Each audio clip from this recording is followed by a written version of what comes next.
Hi, and welcome back to my channel. If you're new here, my name is Joey. I am a full-time work-from-home, stay-at-home mom with an asterisk. Just got my son into a preschool program. It's been a long journey, but I've been a full-time work-from-home, stay-at-home mom for the last 2.5 years. And in doing so, my friends, I've learned some things. I've had the hard lessons. Let my lessons be something that saves you some sanity. So over the last 2.5 years, I have acquired some knowledge, and today I'd like to impart that knowledge onto you. Again, to save your sanity, to help your soul, to set expectations, and to shift perspective when it comes to thinking that you're going to keep your child home full-time while also trying to work full-time. And I use the word trying. I don't love using that word because it tricks your brain into thinking that you're doing something. Friends, sometimes when you're keeping your child home full-time and also working, one of those things is trying. And I'm not using the word trying in the way in which you are attempting to do something, if you get my drift. I'm not very good at humor. That was my attempt. Sorry, friends. But let's just jump right into the things that I've learned and the things that I have to keep in mind, even still, as I embark on a day, every single day, as I work from home, stay-at-home mom. Here we go. This one was hard to learn, especially because we went 7 months in toddler land, which is a long time, screen-free, like literally 100% completely screen-free, thinking that we were going to somehow eradicate some of the behavioral issues we were having, which, spoiler alert, they were not behavioral issues, they're neurological. And screens or not was not going to make much of a difference in that. It was completely unnecessary for us to go fully screen-free. We tried it. It has its benefits outside of the things that we were trying to overcome. So if you're a fully screen-free family, I applaud you. I enjoyed it for certain reasons, but I have learned, having done this thing now for, as I said, 2.5 years, screens are a tool. They're not the enemy. And in navigating the day, especially now that we are fully nap-free, we are in the 3.5, almost 4-year-old period of life with the toddler, and he's decided naps for the birds, not happening. I could still use a nap. He doesn't want one. Screens come in handy. I do not have another partner in my house. I have no other living human in my house during the day. So if I have a work call, if I have like a project that's on deadline that I'm trying real hard to meet, screens are imperative for that in our house. They may not be in yours, but they are in ours. And so we use screens very strategically. Right now, I am at home, I am working. The toddler is watching Blippi and playing with his cars. Again, it's a tool that we have to use strategically in order to get through the day. We don't limit what programming he watches necessarily, but he prefers certain programming that's super educational. We love Handyman Hal, who I find kind of low stimulating compared to all of the other of those types of genre creators. Very low key. He just fixes things. He's cool. We do a lot of Blippi. There's a lot of Blippi in our house. And Danny Go.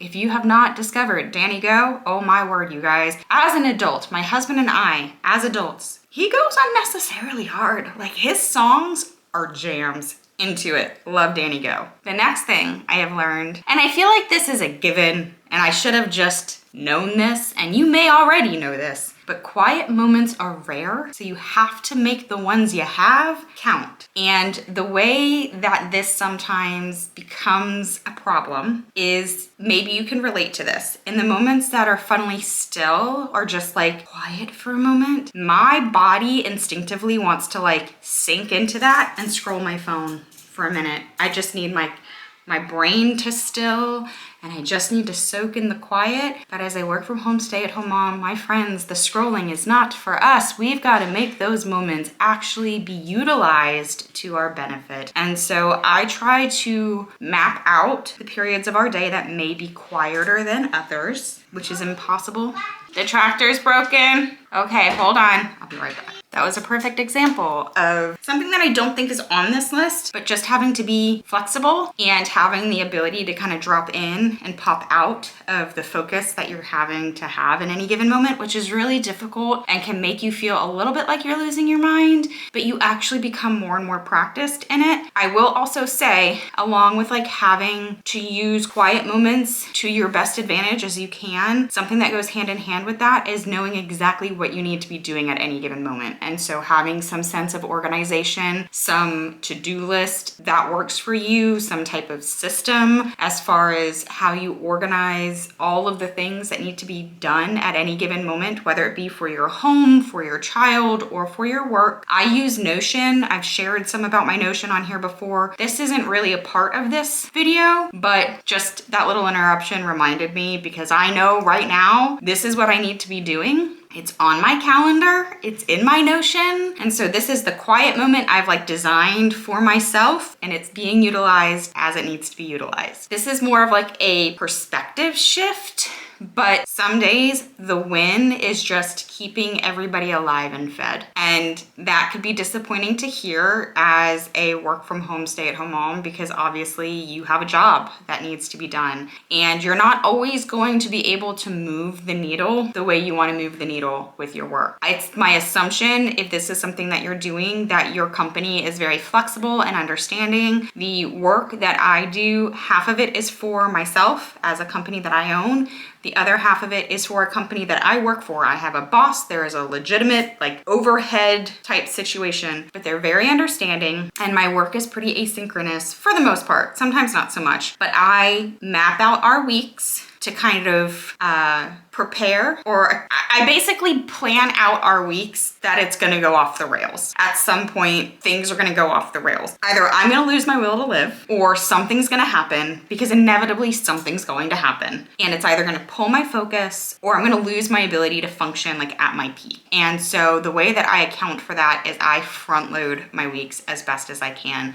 Mondays and Tuesdays are very full, very, very productive. And I can generally count on things more at the front of the week than I can at the end of the week. I don't know what it is. I don't know if my kid and I just get on each other's nerves, or I run out of the ideas to keep him occupied, or he just gets bored with some of the things that I have. I'm out of ideas to like keep things fresh and interesting. I don't know, but I know that sometime like mid-Wednesday, things are gonna go off the rails. So I front load my weeks because of that. But I also, Wednesday, Thursday, Friday, have to just kind of keep the perspective of like, yes, this did not go the way I wanted to, but we are ending the day. Everybody is alive and everybody is fed. And that sometimes has to be enough. Kind of piggybacking on that thought is understanding that productivity is going to look different every day. And so I am somebody, as much as I wish I weren't, I'm somebody who very much puts my worth and satisfaction and self-fulfillment in the idea of being productive. And like I said just a moment ago, some days being productive means crossing everything off my to-do list and knocking out every project. Sometimes productive means everybody's alive and fed. And when you're balancing two really big responsibilities, work is very responsibility heavy, keeping your kid alive, very responsibility heavy. And we've all heard that saying of like balancing these things, juggling these things is a juggling act of rubber balls and glass balls, and understanding at any given moment which balls are which. And sometimes work has to be the rubber ball, sometimes work is the glass ball. And it just sort of balances out as it needs to with that in mind. And so I've had to really shift my perspective sometimes on what I deem as productive. And I will also say, just as like a little asterisk to what I was mentioning before, because you might be hearing this and thinking like, you can't just not be a good employee. And that's not at all what I'm saying. What I'm saying is that the more you do this, the more you will start to understand the rhythm of your job and the rhythm of your day-to-day life. Though I will say the job is much more reliable in the rhythm than the day-to-day life. I swear every like 3 weeks, something shifts in toddlerland and the rhythm of our day looks different. What I've learned in that is having a plan that works with the rhythm. And so because again, like my job is pretty asynchronous for the most part, very project heavy, very deadline heavy, I create my own deadlines outside of the actual deadlines. And so I'm never really working up against the real deadline, if that makes sense. I create my own little buffer to ensure that I'm eliminating that feeling of like, this is pulling my focus, meaning like my family, my child, which is always going to be my first priority. And my job knows that. This is pulling my focus, but I'm up against this deadline. I create a world in which I'm always able to give this my top priority because I've built in enough buffer time with my work, if that makes sense. Another one This one is gonna make you roll your eyes, but meal planning and meal prepping is essential. I'm sorry, but it is. You and your child or children are home and eating at home, breakfast, lunch, and dinner every day of the week. You gotta have some things prepped for you. You have to essentially be your own assistant. So weekend Joey is weekday Joey's assistant. And so everything I do on the weekends is essentially to prepare me and my little family for the week ahead. And I say that, my husband participates in this prep as well because it's his child as well. But we plan out our meals, we do our grocery shopping, I prep what I can for my son's food through the week, my food through the week, and I try to make things as grab and go as I can. That is going to make such an enormous difference in how you experience your weeks and what is pulling your focus and attention. Okay, one more thing. This one might be controversial, but noise canceling headphones are necessary.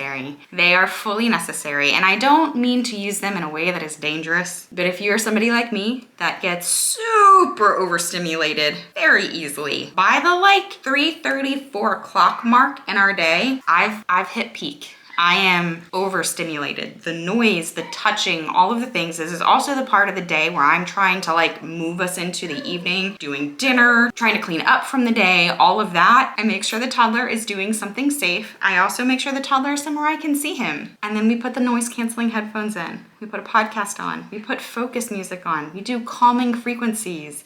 This is when I'm prepping dinner. This is maybe when I'm cleaning. 15, 20 minutes of noise canceling headphones just to kind of block out the stimulation hell that's going on around you. Imperative for your mental health. Absolutely imperative.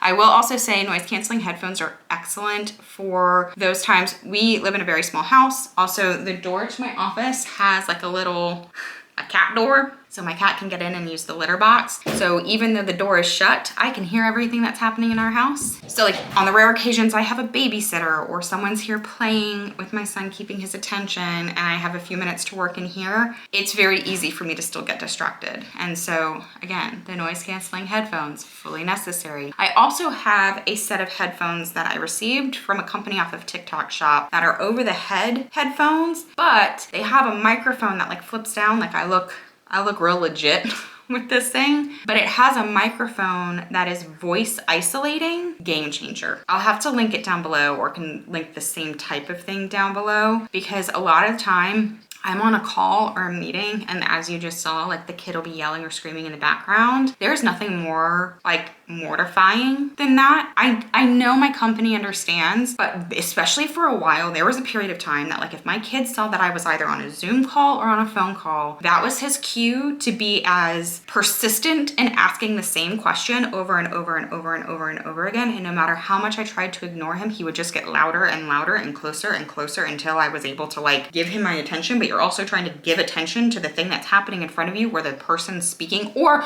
worse, you're speaking. And so it's not even like you can mute the microphone and talk to your child and come back. It's always when I'm trying to talk. And those headphones have made such a difference in allowing whoever I'm speaking to hear me and not so much the noise in the background. Big, big help. This is a mantra for yourself. You can do hard things, okay? You can, you know this, you're here. That's why I know you can do hard things, is because you are keeping your child home and you're also managing to keep up your employment, which is no easy task. You can do hard things, but you can't do all of the hard things all at the same time. So again, it just comes to a point where you have to be able to very quickly in any given moment be able to prioritize. And there is no right decision, there is no wrong decision. It's just the ability to kind of very quickly sort out what's happening in front of you, because there's going to be a lot happening in front of you at all times. There are going to be occasions where work is chaotic, home is chaotic, and you just have to be able to quickly make very firm decisions, create a game plan on the spot, and carry it out. That's sometimes just the way it's gonna look. And so having this mantra in my mind of like, I can do hard things, but I can't do all of the hard things at the same time, gives me that perspective that I need to like understand that not everything has to be hard all the time either. So that's where like systems and processes come into play. That's where strategies that you can have like in your back pocket for your toddler. I have a whole closet of things that he does not have access to all of the time. And so in a moment like that where I get a call thrown on my calendar unexpectedly, day, or there's a project that's come back that needs revision that I didn't necessarily plan for because I thought the project was done.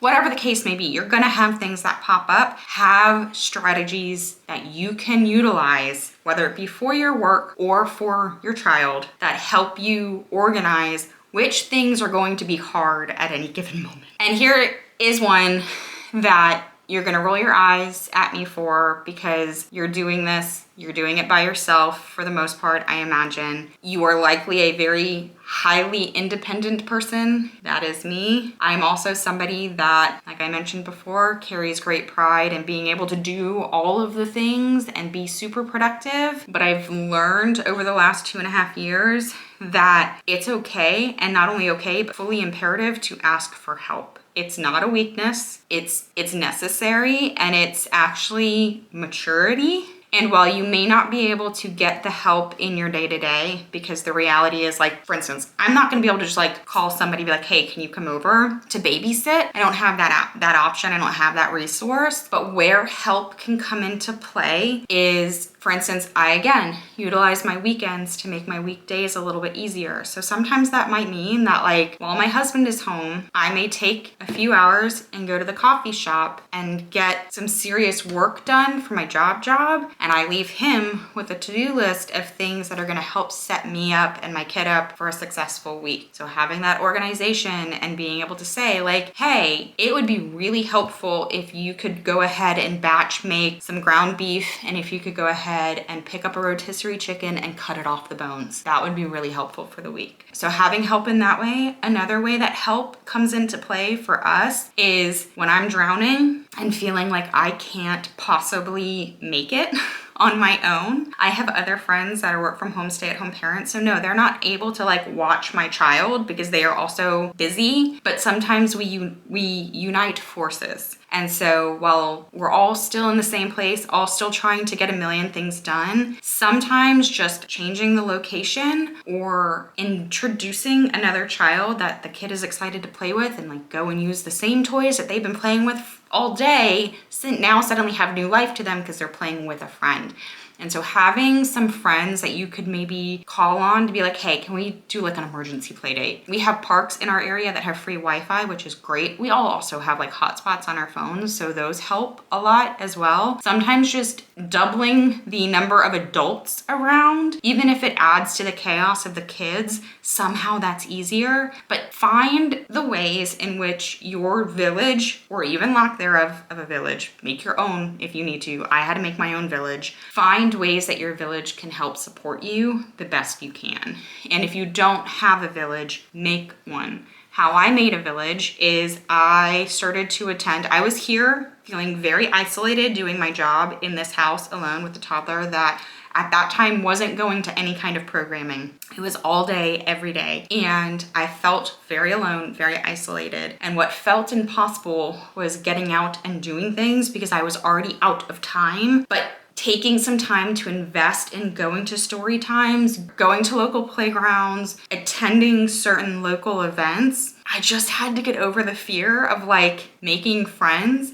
And the cool thing with kids is like sometimes they'll make their own friends and then you just use that as your in to like become friends with the parents, which is exactly how we created our own little village here. Is I've got a nice little group of girlfriends who really are only our friends because all of the kids play really nicely together. And so then those women became my women. And it's helpful to have, I feel like the art of the old-fashioned village is just gone. And that's unfortunate, but it's just a truth of the way life is these days. And so a lot of us have to make our own village. And so make your own village and then get over the pride and over the hyper-independence and admit when you need help and ask for it. This is no easy feat. If you are working and keeping your child home, this is not easy. You're doing a great job, but this is not easy. You may feel like you're failing. You may feel like you're letting all of the things drop to the floor. You may get into bed at the end of the day and feel like you just let everybody down. You did not. Your child is alive and fed. You still have your job, which is great. You're doing the best you can. If you feel like like you aren't, that just means you're really trying.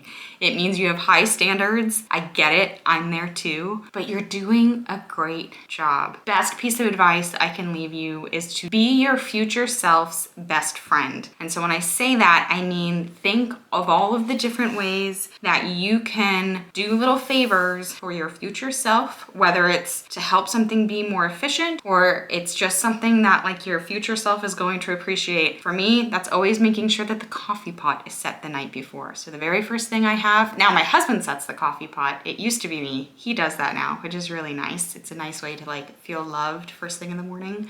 But I think of little ways that I can just be a little glimmer of love to my future self, because you're gonna need it. I wanna leave you with the fact that you're doing a great job. The fact that you're watching this video and trying to figure out all of the ways to make this work. You're doing a great job. So with that, I'm gonna go ahead and end this video here. If this content resonated with you at all, or you just feel like we could be friends, go ahead and subscribe, like the video, comment down below, and let me know how long you've been a work from home, stay-at-home mom, or if you are considering becoming a work from home, stay-at-home mom. And I will see you all again very, very soon. Bye.